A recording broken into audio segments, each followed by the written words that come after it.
1월 1일 월요일 새해의 기도. 다음은 미국의 복음 전도자인 무디의 매일 아침 기도문입니다. 나의 주 나의 구세주여, 주님의 어떤 일이든지 나를 써 주시옵소서. 모든 일에 어떤 방법으로든 저를 요구하여 주옵소서. 저의 가난한 심령을 드리옵니다. 빈 그릇인 저를 주님의 영광으로 채워주시고 죄스럽고 번민하는 심령을 엎으사 주님의 사랑으로 새롭게 하옵소서. 주님이 계신 곳에 제 마음이 있기를 원합니다. 주님의 영광을 널리 알리는 일에 제 입술을 사용해 주소서. 저의 모든 마음과 힘을 주님께 의지하며 드리길 원하옵니다. 흔들림 없는 신앙을 주시고 복음을 전하는 이들이 주님을 의심하지 않고 영접하는 놀라운 일이 일어나게 하여 주소서. 아멘. 루터는 나는 해야 할 일이 많기 때문에 1시간 더 일찍 일어나 기도한다 라고 말했습니다. 금년에도 하나님께 크게 쓰임받기를 원하며 기도할 시간을 더욱 내기를 바랍니다. 오늘의 말씀. 여호와의 인자와 긍휼이 무궁하심으로 우리가 진멸되지 아니함이니이다. 이것들이 아침마다 새로우니 주의 성실하심이 크시도소이다. 예레미야애가 3장 22절에서 23절. 오늘의 찬송 553장. 새해 아침 환히 밝았네. 오늘의 만나. 기도 가운데 일하시고 기도 가운데 심령을 회복시켜 주시는 하나님을 경험하며 풍성한 열매를 드리는 한 해가 되십시오.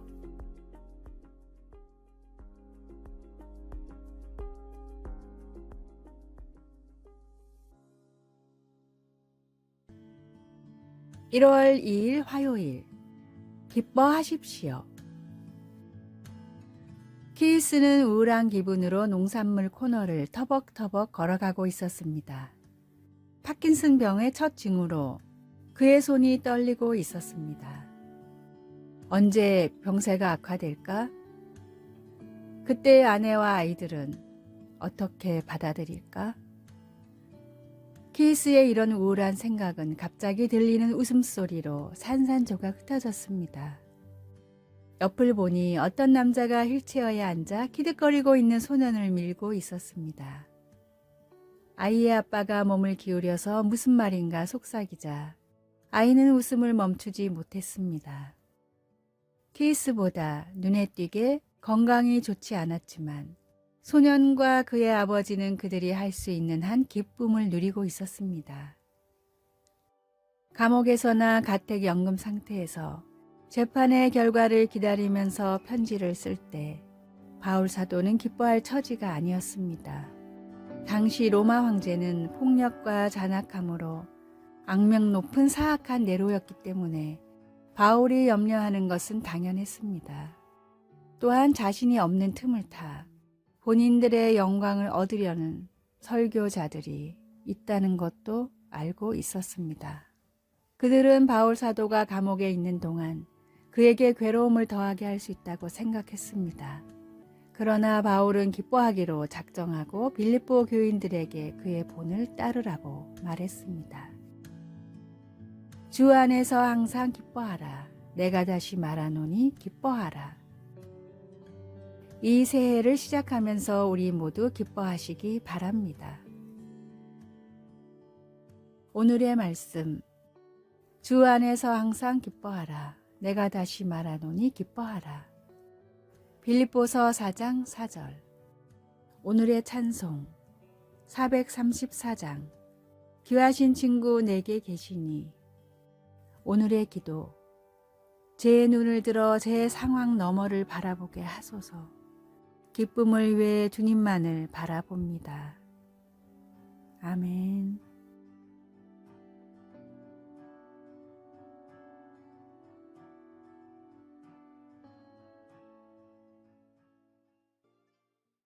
1월 3일 수요일 기도의 응답.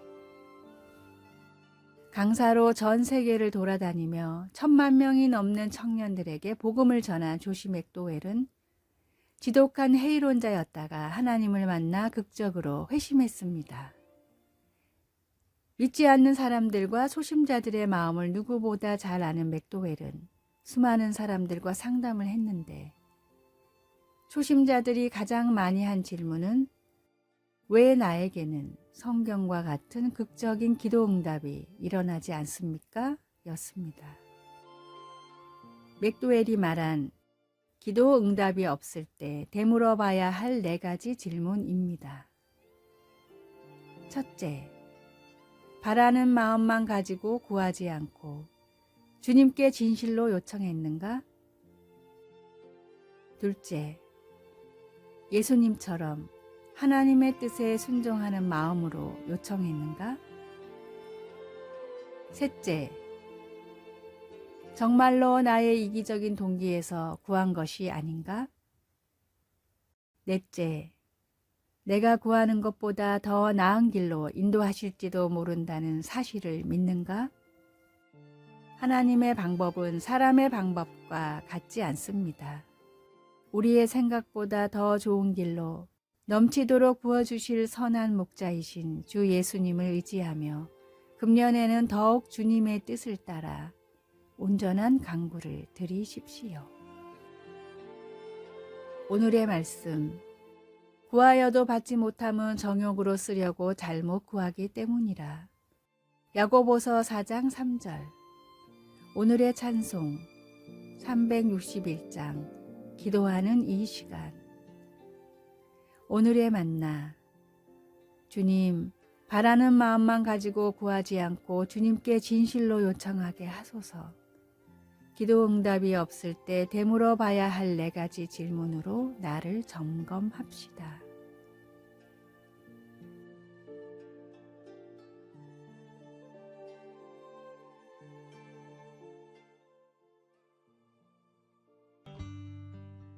(1월 4일) 목요일 작은 출발. 브루클린 다리는 1883년 완공 당시 세계 8대 불가사의로 여겨졌습니다. 그러나 그 다리를 완성하는 데 있어서 핵심적인 부분은 다리의 한 타워에서 다른 타워를 연결하는 한 가닥 가느다란 철사줄이었습니다. 그 첫 번째 철사줄에 다른 철사줄들을 더해서 케이블을 만들고 그렇게 만든 3개의 다른 케이블과 함께 서로 엮어 하나의 거대한 케이블을 만들었습니다. 이 거대 케이블이 완성되었을 때 그것들은 각각 5,000가닥 이상의 아연 도금 철사줄로 이루어졌는데 그것들이 당시에 가장 긴 현수교를 지탱해 주었던 것입니다. 아주 작은 것으로 시작된 것이 브루클린 다리의 엄청난 부분을 이루게 된 것입니다. 예수님의 생애도 아기로 태어나 작은 마을의 구유에 놓이면서 작게 시작되었습니다. 선지자 미가는 그분의 미천한 탄생을 예언하면서 다음과 같이 기록했습니다. 베들레헴 에브라다야, 내가 유다 족속 중에 작을지라도 이스라엘을 다스릴 자가 내게서 내게로 나오리라. 작은 시작이었지만 통치자이시며 목자이신 예수님은 명성과 사명이 땅끝까지 미치게 될 것입니다. 예수님은 겸손하게 작은 곳에서 태어나셨고 이 땅에서 자신을 낮추시고 범죄자의 형벌을 받아 십자가에서 죽으셨습니다. 그러나 예수님은 엄청난 희생을 통해 우리와 하나님 사이의 간격을 메움으로써 모든 믿는 자들에게 구원을 베푸셨습니다. 새해에는 예수님 안에서 믿음으로 하나님의 크신 선물을 받으시기 바랍니다. 오늘의 말씀. 베들레헴 에브라다야, 너는 작을지라도 이스라엘을 다스릴 자가 내게서 내게로 나올 것이라. 미가 5장 2절. 오늘의 찬송. 149장 주 달려 죽은 십자가. 오늘의 기도. 예수님, 겸손히 이 땅에 오셔서 크신 희생으로 저를 구원해 주셔서 감사합니다. 아멘.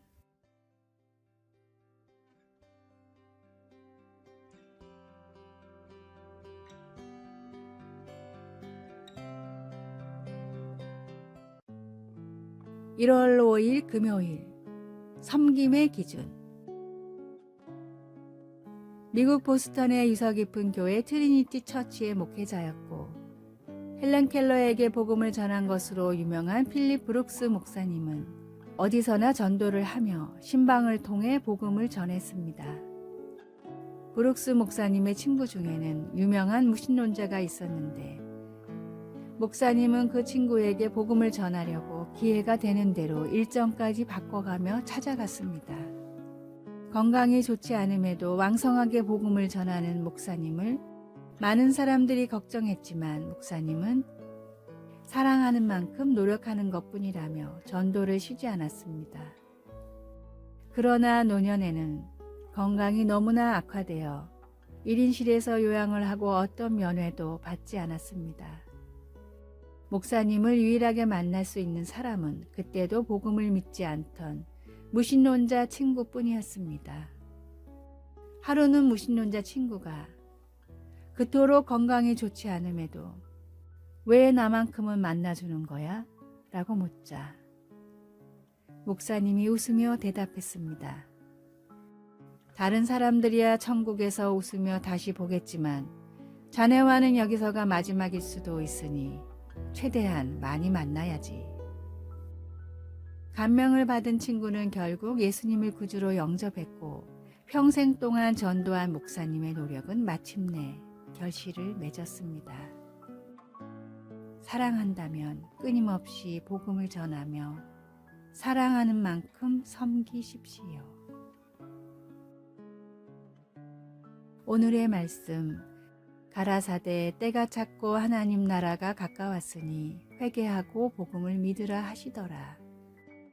마가복음 1장 15절. 오늘의 찬송.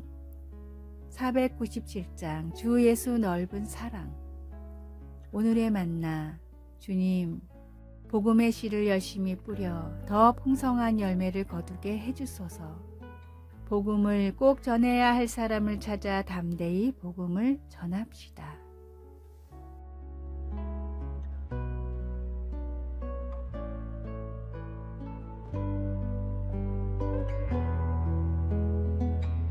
아래의 빨간색 글자 구독을 누르시어 더 많은 전도의 열매를 맺으시기를 기도합니다.